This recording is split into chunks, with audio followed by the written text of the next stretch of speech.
আমরা সারাদিন নানা ধরনের কাজের সঙ্গে যুক্ত থাকি। এজন্য আমাদের দেহে শক্তির প্রয়োজন, যা আসে খাবার থেকে। তাই যখনই খাবারের প্রয়োজন হয় তখন ক্ষুধা অনুভব করি এবং খাবার খাই। এটি দেহের স্বাভাবিক একটি প্রক্রিয়া। কিন্তু ফুড ক্রেভিং বা অতিরিক্ত খাওয়ার প্রবণতা ক্ষুধা থেকে ভিন্ন। মাঝে মধ্যে কোনো একটা নির্দিষ্ট খাবার খাওয়ার জন্য তীব্র যে ইচ্ছা হয় এবং তা না খাওয়া পর্যন্ত মন কিছুতেই শান্ত হতে চায় না, এটাকেই বলা হয় ফুড ক্রেভিং। অনেকেরই ঘন ঘন নানা ধরনের খাবার খেতে ইচ্ছা করে, ফলস্বরূপ শরীরের ওজন বাড়তে থাকে। কারণ ক্রেভিং এর জন্য গ্রহণ করা খাবার দেহের জন্য অপ্রয়োজনীয়, তাই সেই খাবার চর্বি আকারে শরীরে জমতে থাকে। তাই এটি নিয়ন্ত্রণে নিয়ে আসা অনেক বেশি জরুরি।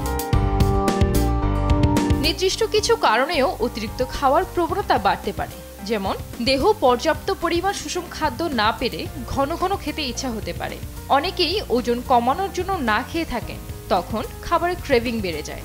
হরমোনাল কারণে পিরিয়ড ও প্রেগন্যান্সির সময় ঘন ঘন খাবারের ক্রেভিং হয়। লেপটিন ও সেরোটোনিন হরমোনের জন্য এমনটা হয়ে থাকে। স্ট্রেসে থাকলে খাবারের ক্রেভিং বেড়ে যায়, কারণ তখন কর্টিসল হরমোন রিলিজ হয়, যা বারবার ক্ষুধা অনুভব করায়। এছাড়া অনেকের খাবার খেলে স্ট্রেস কমে, তাই বারবার খাওয়ার ইচ্ছা হয়। ইনসুলিন রেজিস্ট্যান্স হলে বারবার খাবারের প্রবণতা বেড়ে যায়, কারণ তখন শরীরে ইনসুলিন সঠিকভাবে কাজ করে না। ইনসুলিন আমাদের শরীরের সুগারের মাত্রা নিয়ন্ত্রণ করে।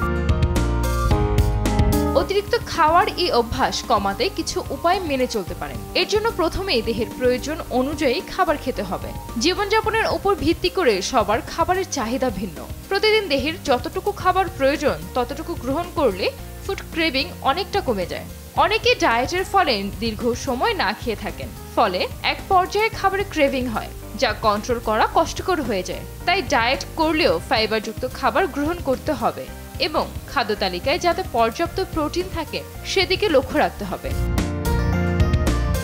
হরমোনের সমস্যার জন্য ফুড ক্রেভিং হয়ে থাকে, তাই অতিরিক্ত ক্রেভিং হলে চিকিৎসকের শরণাপন্ন হয়ে অবশ্যই জেনে নিতে হবে কোনো হরমোনাল ইস্যু আছে কিনা। পিসিওএস কিংবা ডায়াবেটিস থাকলে তা কন্ট্রোলের জন্য স্বাস্থ্যকর লাইফস্টাইল অনুসরণ করতে হবে, আর অবশ্যই চিকিৎসকের পরামর্শ অনুযায়ী চলতে হবে। অনেক সময় আমরা পিপাসা ও ক্ষুধার মধ্যে পার্থক্য বুঝতে পারি না, তাই পিপাসা পেলেও অনেকে মনে করেন ক্ষুধা লেগেছে। তাই কোনো খাবার খেতে ইচ্ছা হলে সঙ্গে সঙ্গে এক গ্লাস পানি খেয়ে ফেলতে হবে। সেক্ষেত্রে অনেক সময় ক্রেভিং কমে যায়। মানসিক চাপমুক্ত থাকার চেষ্টা করতে হবে। মানসিক চাপ কমাতে যোগা কিংবা মেডিটেশন করা যেতে পারে। মন অস্থির ও অশান্ত থাকার ফলে অতিরিক্ত খাওয়ার প্রবণতা বেড়ে যায়। এছাড়া প্রতিদিন 40 মিনিট হাঁটার অভ্যাস করতে হবে। এর ফলে শরীর থেকে ডোপামিন রিলিজ হয়ে মন ভালো থাকে।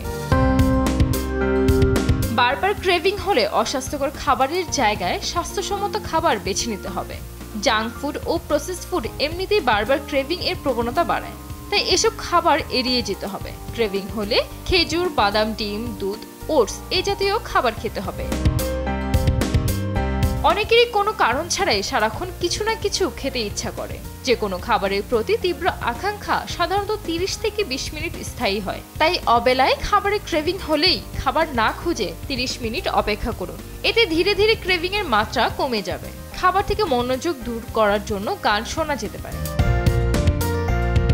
রাত জাগার অভ্যাস পরিহার করতে হবে, কারণ অধিকাংশ ক্ষেত্রে যে কোনো খাবারের ক্রেভিং লেট নাইটে হয়ে থাকে। তাই তাড়াতাড়ি ঘুমাতে যাওয়ার অভ্যাস করতে হবে। নিজেকে অতিরিক্ত রেস্ট্রিকশন এর মধ্যে নিয়ে আসা যাবে না, এতে আরো বেশি সমস্যা হতে পারে। তাই নিজের প্রিয় খাবার পরিমাণ বুঝে মাঝে মধ্যে খাওয়া যেতে পারে, ফলে যখন তখন তীব্র ক্রেভিং হবে না। সুস্থ থাকতে অবশ্যই রুটিন মেনে খাওয়া দাওয়ার অভ্যাস গড়ে তুলতে হবে। মনে রাখতে হবে ফুড ক্রেভিং কোনো খারাপ ব্যাপার না। মাঝে মধ্যে যে কোনো ধরনের খাবারের ইচ্ছা হওয়াটা খুব স্বাভাবিক। তবে সমস্যা তখনই হয় যখন ঘন ঘন ও নিয়ন্ত্রণের বাইরে ক্রেভিং হয়। অতিরিক্ত ফুড ক্রেভিং কখনো স্বাস্থ্যের জন্য ভালো না। তাই লাইফস্টাইলে কিছুটা পরিবর্তন এনে এবং ইচ্ছাশক্তির দ্বারা অতিরিক্ত খাওয়ার প্রবণতা নিয়ন্ত্রণে নিয়ে আসা সম্ভব।